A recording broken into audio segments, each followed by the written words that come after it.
चलिए बच्चों, अब हम लोग क्या शुरू कर रहे हैं, मेटलर्जिकल फ्लो चार्ट्स शुरू कर रहे हैं। कुछ मेटल्स के, एल्यूमिनियम का नहीं पढ़ेंगे हम यहाँ बॉक्साइट वाला, जिंक का पढ़ेंगे, कॉपर का पढ़ेंगे, सिल्वर का पढ़ेंगे और आयरन का पढ़ेंगे। ठीक है, तो सबसे पहले हम किसका पढ़ना चाहते हैं, जिंक का पढ़ना चाहते हैं। देखो, जिंक का सबसे मेजर और कौन होता है, जिंक ब्लेंड होता है जिसे हम जिंक सल्फाइड या ZnS कहते हैं। और सारी मेटलर्जिकल प्रोसेस 4 वे में चलती है। सबसे पहले पुलवराइजेशन को छोड़ देना, अब वो मेटलर्जिकल प्रोसेस नहीं होती, वो तो आप मैनुअली कहीं भी कर सकते हो। सबसे पहले हमें कंसनट्रेटेड ओर बनाना है, मतलब जितने भी माइन्यूट उसमें गैंगवे या इम्प्योरिटी होंगे उनको अलग करना है। कंसनट्रेशन के बाद हमको क्या करना पड़ेगा, उनको ऑक्साइड में कन्वर्ट करना पड़ेगा। उसके लिए या तो हम कैल्सिनेशन यूज़ कर सकते हैं या रोस्टिंग यूज़ कर सकते हैं। Roasting is the superior method, क्योंकि रोस्टिंग से मॉइस्चर भी अलग हो जाता है। ठीक है, तो रोस्टिंग करेंगे, देन उसके बाद हमें इसका रिडक्शन करना पड़ेगा। कोक के प्रेजेंस में करेंगे या किसी एक के प्रेजेंस में करेंगे, एंड देन उसके बाद हमें इसको रिफाइनिंग करना पड़ेगा। यहाँ हम इलेक्ट्रोलिटिक रिफाइनिंग का यूज़ करेंगे। तो सबसे पहले देखिए, हमने जिंक ब्लेंड का ओर लिया, जो हमारा जिंक सल्फाइड होता है, मेजर ओर होता है। सबसे पहले हम इसका कंसनट्रेशन करेंगे फ्रॉथ फ्लोटेशन प्रोसेस से। फ्रॉथ फ्लोटेशन प्रोसेस का प्रिंसिपल ये है कि जो ओर है, जो आपका ZnS है, वो पाइन ऑयल से वेट होना चाहिए प्रेफरेंशियली, और जो गैंगवे पार्टिकल्स हैं वो वाटर से वेट होना चाहिए। देन उसके बाद कंसनट्रेशन के बाद जो हमारा कंसनट्रेटेड ओर आ जाएगा उसे हमें ऑक्साइड में कन्वर्ट करना है, तो हम उसको रोस्टिंग करेंगे। रोस्टिंग सुपीरियर मेथड है देन कैल्सिनेशन, क्योंकि रोस्टिंग में मॉइस्चर भी जुदा या अलग हो जाता है। तो 1200 केल्विन में करेंगे, क्या है, 2 times of ZnS plus 3O2 gives us 2 times of ZnO plus 2SO2। या तो ये यूज़ कर लेना, लिखना सारी, ZnS plus 2O2 gives us ZnSO4। फिर ये 2 टाइम्स ऑफ ZnSO4 क्या देगा, 2 times of ZnO plus 2 times of SO2 plus O2। तो सर ये आई कैसे, आप खुद ही देखो कैसे आई होगी, बताओ, क्या इन दोनों को ऐड करके आई है या अलग करके आई, ये आप लोगों को खुद देखना है, क्योंकि आपने पहले भी करी है। अब इसके बाद जैसे ही हमारा ये जिंक ऑक्साइड बन जाएगा, तो जिंक ऑक्साइड का हमने क्या करना है, रिडक्शन करना है कोक से। और यहाँ पे ना एलिंगम डायग्राम वैसे हट चुका है, बट कोशिश करूँगा मैं कभी ना कभी तो एलिंगम डायग्राम की वीडियो ऐड करूँगा। रिडक्शन विद कोक, कोक होता है कार्बन, कोक से रिडक्शन करेंगे तो जब 1673 केल्विन होती है तो कार्बन का यूज़ करते हैं। ये सब हम ये देखते हैं एलिंगम डायग्राम में, हम क्या देखते हैं, जो गिब्स फ्री एनर्जी चेंज है वो कैसा डिपेंडेंस रखता है कंपाउंड्स पे, वो देखना चाहते हैं हम। और दूसरा हम यहाँ देखते हैं temperature dependence with the stability of compound, कि कंपाउंड की स्टेबिलिटी पे टेम्परेचर का क्या डिपेंडेंस रेशियो रहने वाला है। तो जब हम 1673 केल्विन टेम्परेचर देंगे तो हम कार्बन यूज़ करेंगे, बट अगर कोई और टेम्परेचर होगा तो हम कार्बन मोनोऑक्साइड यूज़ करेंगे। जब हम कार्बन यूज़ करेंगे तो आपको खुद ही समझ में आ रहा है, ZnO प्लस Ca, तो Zn निकालोगे इम्प्योर फॉर्म में और CO निकल जाएगा। और अगर ZnO प्लस CO है तो Zn ही निकलेगा, बट CO2 अलग हो जाएगा। ये जो हमारा जिंक आया ये इम्प्योर जिंक है। कैसा जिंक है, इम्प्योर जिंक है। कैसा जिंक है, इम्प्योर जिंक है। इम्प्योर जिंक की हम वेपर कलेक्ट कर लेंगे, कंडेंस कर लेंगे, एनोड में हम इम्प्योर जिंक लिखेंगे और कैथोड में हम प्योर जिंक की स्ट्रिप लेंगे। इलेक्ट्रोलाइट वही, इसी का सॉल्ट या ZnSO4 लेंगे और डिल्यूट H2SO2 लेंगे। H2SO2 समझ में आ जाना है ना, ये है कॉप, सल्फर की वैलेंसी मैक्सिमम ऑक्सीडेशन स्टेट 6 होती है, 1 2 3 4 5 6 हो रही है। देन इसके बाद हम प्योर जिंक जो है हमारा, वो आपको पता है कैथोड पे क्या हो जाएगा, जमा हो जाएगा। अगर आपको इसके रिएक्शन में लिखने हैं तो कोई दिक्कत वाली बात नहीं है, कैथोड पे और एनोड पे लिख सकते हो। एनोड पे ऑक्सीडेशन होगा, कैथोड में क्या होगा, रिडक्शन होगा। ऑक्सीडेशन में लॉस ऑफ इलेक्ट्रॉन होता है, तो जिंक 2 इलेक्ट्रॉन हटाएंगे, Zn2+ बनेगा। यहाँ पे जो कैथोड है उसमें कटायन आएगा Zn2+, ठीक है, इसे यही 2 इलेक्ट्रॉन मिलेंगे और जिंक बन जाएगा। जिंक एक ऐसे फॉर्म में होगा, प्योर फॉर्म में होगा, जिसे हम कैथोड में जमा कर लेंगे। ठीक है, तो आपको क्या देखना है, सबसे पहले फ्लो चार्ट किसका देखना है बच्चे, फ्लो चार्ट हमें देखना है सबसे पहले जिंक का। तो जिंक के लिए हम क्या यूज़ करेंगे, जिंक ब्लेंड का यूज़ करेंगे। जिंक ब्लेंड ही क्यों यूज़ कर रहे हैं, क्योंकि ये सबसे मेजर ओर होता है।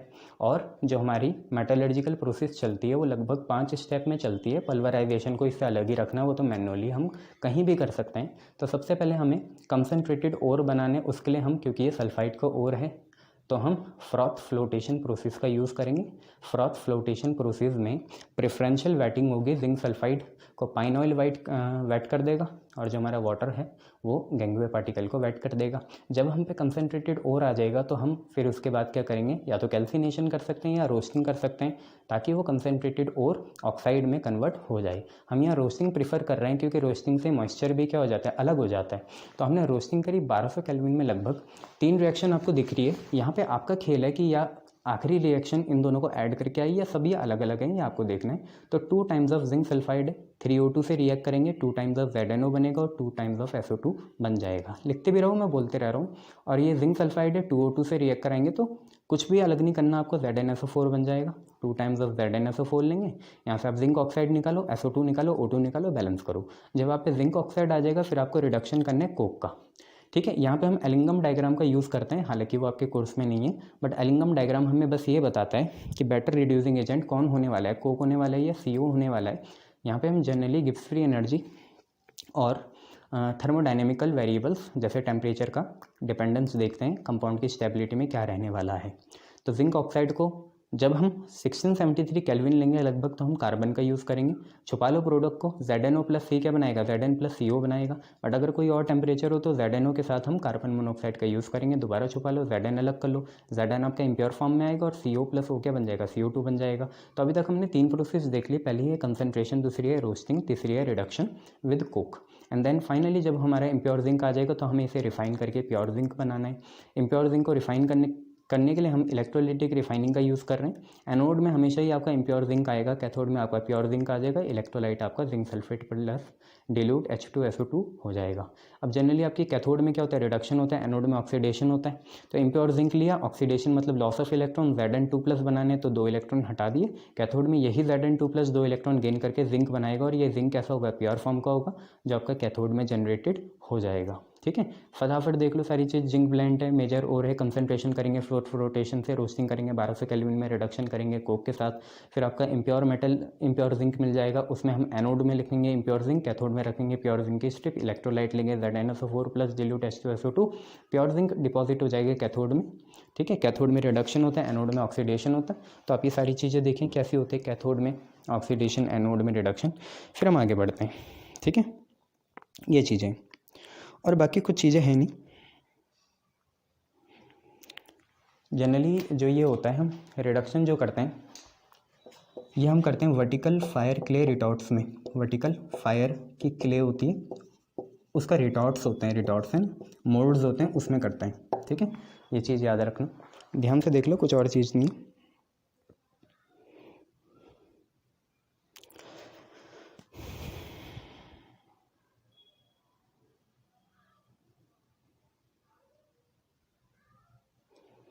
अच्छा, एक काम करना है, डिल्यूट H2SO4 ही ले लेना। H2SO2 तो इतना फिजिबल भी नहीं होगा, H2SO4 ले लेना। ठीक है, ठीक कर लो उसे, और कुछ नहीं है बच्चों, बस यही है। ध्यान से देख लो क्या है। अगर हम कैलामाइन यूज़ करते, अगर हम जिंक ब्लेंड की जगह कैलामाइन यूज़ करते, कैलामाइन क्या होता है, ZnSO3 ZnCO3।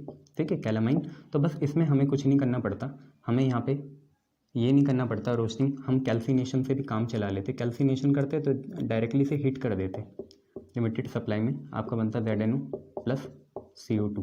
ठीक है, तो अगर हम जिंक ब्लेंड की जगह कैलामाइन यूज़ कर लेते तो सीधा कैलामाइन में कैल्सिनेशन कर सकते थे, ZnO प्लस CO2 आपका बन जाता।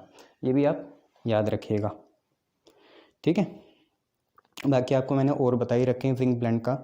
जिंक ब्लेंड होता है ZnF, जिंसाइट होता है ZnO, कैलामाइन होता है ZnCO3, फ्रैंकलिनाइट होता है ZnO, विलेमाइट होता है Zn2SiO4, स्पाइनाइल होता है ZnAl2O4। बट प्रिंसिपल ओल इसका जिंक ब्लेंड ही होगा। हालांकि याद रखना कंसंट्रेशन से पहले हमें पल्वराइजेशन भी करना पड़ेगा। ठीक है, गुड, ये सारी चीज़ें आप देख लो। हाँ सर, क्या कर रहे हैं सर, ये बेचे कुछ नहीं है, इलेक्ट्रोलाइट से मत भूलना, इलेक्ट्रोलिसिस कर रहे हैं हम यहाँ पे। ठीक है, इलेक्ट्रिक करंट का यूज़ करेंगे, पास कराएंगे हम।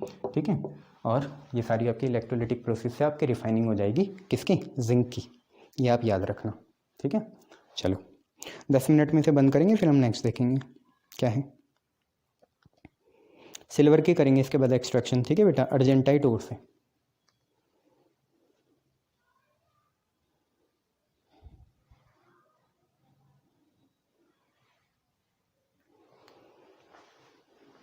हम यहाँ लिख लेते हैं metallurgical flow chart of silver. Silver का हम करने जाएंगे अब। सिल्वर होता है Ag, किससे करेंगे, अर्जेंटाइट से करेंगे बच्चों। ठीक है, किससे करेंगे, अर्जेंटाइट से करेंगे। हाँ, फिर कॉपर देखेंगे, फिर आयरन देखेंगे अल्टीमेटली। ठीक है,